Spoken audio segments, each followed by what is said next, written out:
نبی تھا جب آدم علیہ السلام کا وجود نہیں تھا.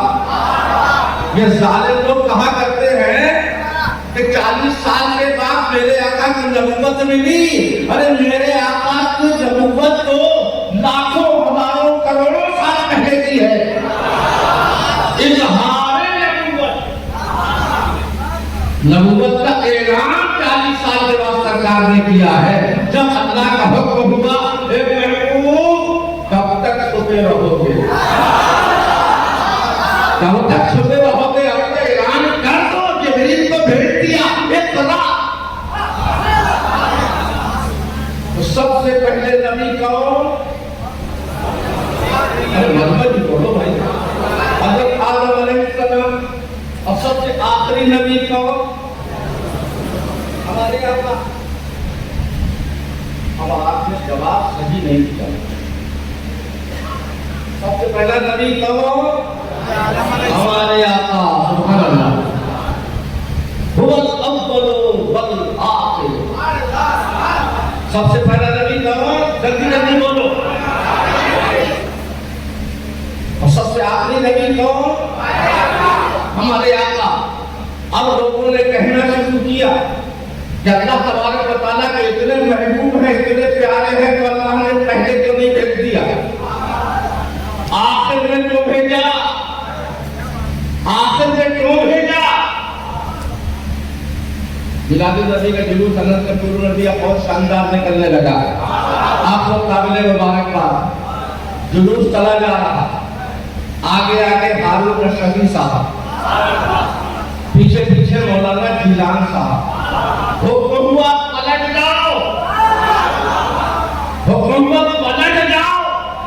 گھوم کے پلٹے, جو آگے تھا وہ پیچھے, جو پیچھے تھا وہ آگے. اور خدا کی قسم اللہ کے رسول صلی اللہ علیہ وسلم ایسے تو پہلے نبی ہے ہی, آخر میں اللہ نے اس لیے بھیجا کہ محبوب دنیا میں پیچھے اندر جاؤ تاکہ میدان نظر میں تم سب سے آگے آگے رہو.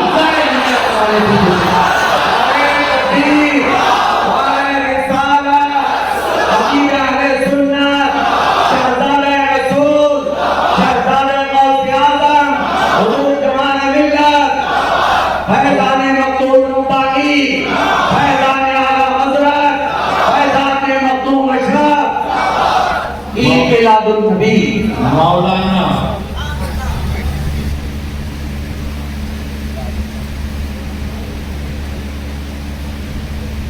تو سب سے آگے آگے ہارون رشید صاحب تھے, سب سے پیچھے پیچھے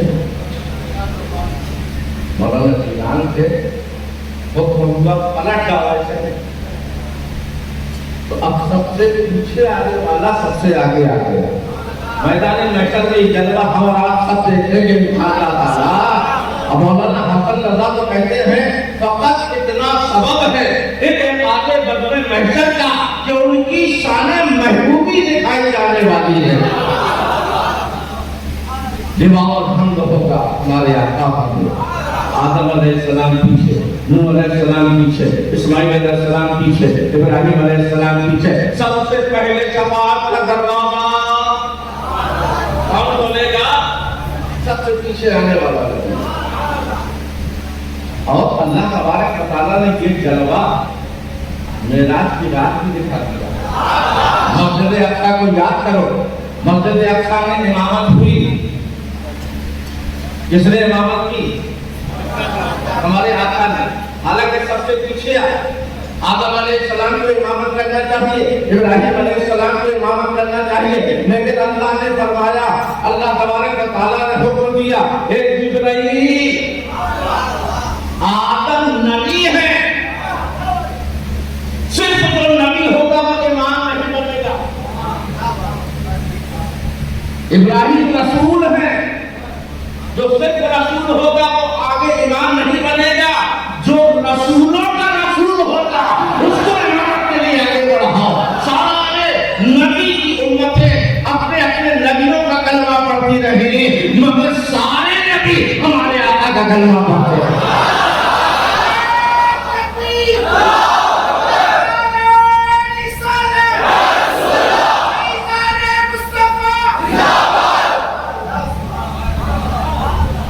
سے بعد میں آنے والے امام اعلیٰ حضرت کہتے ہیں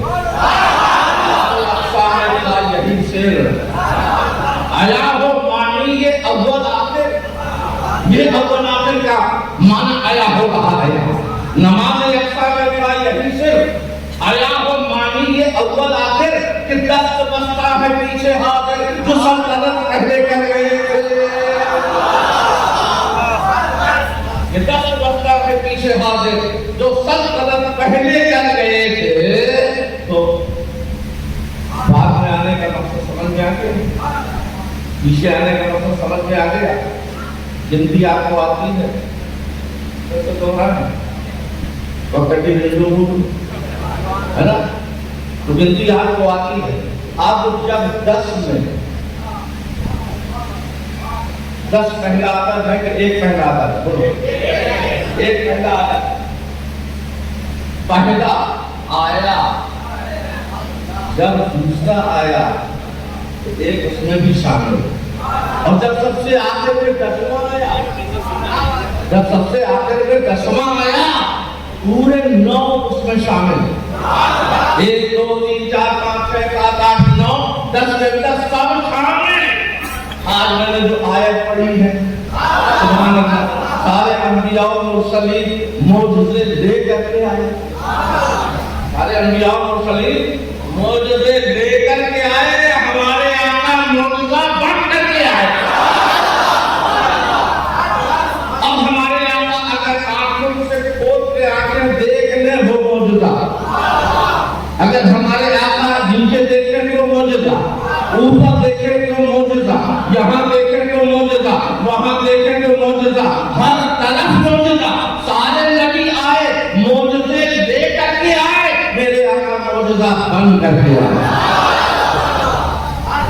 اب اگر اللہ کے رسول صلی اللہ علیہ وسلم اشارہ کرتے معجزہ ہو جائے، چل پڑے معجزہ ہو جائے، صحابہ کرام کی نظروں سے اوجھل ہو جائیں تو صحابہ کرام فرماتے ہیں ہم نبی کے پسینے کی خوشبو سن کر معلوم کر لیتے تھے ہمارے آقا کس راستے میں جا رہے ہیں۔ کبھی کوئی امام اہل سنت کہتے ہیں کیا مہکتے ہیں مہکنے والے،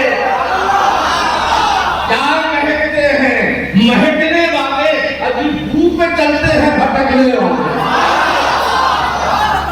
کیا مہکتے ہیں مہکنے والے، دھوپ پہ چلتے ہیں بھٹکنے والے، جس کا پسینہ رہبری کرے،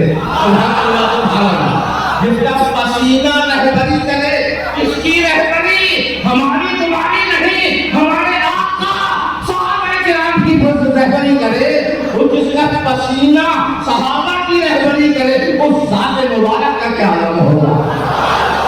نعرہ تکبیر، نعرہ رسالت، خطیب اہل سنت، شہزادہ مولا کائنات، شہزادہ غوث اعظم، شہزادہ غریب نواز۔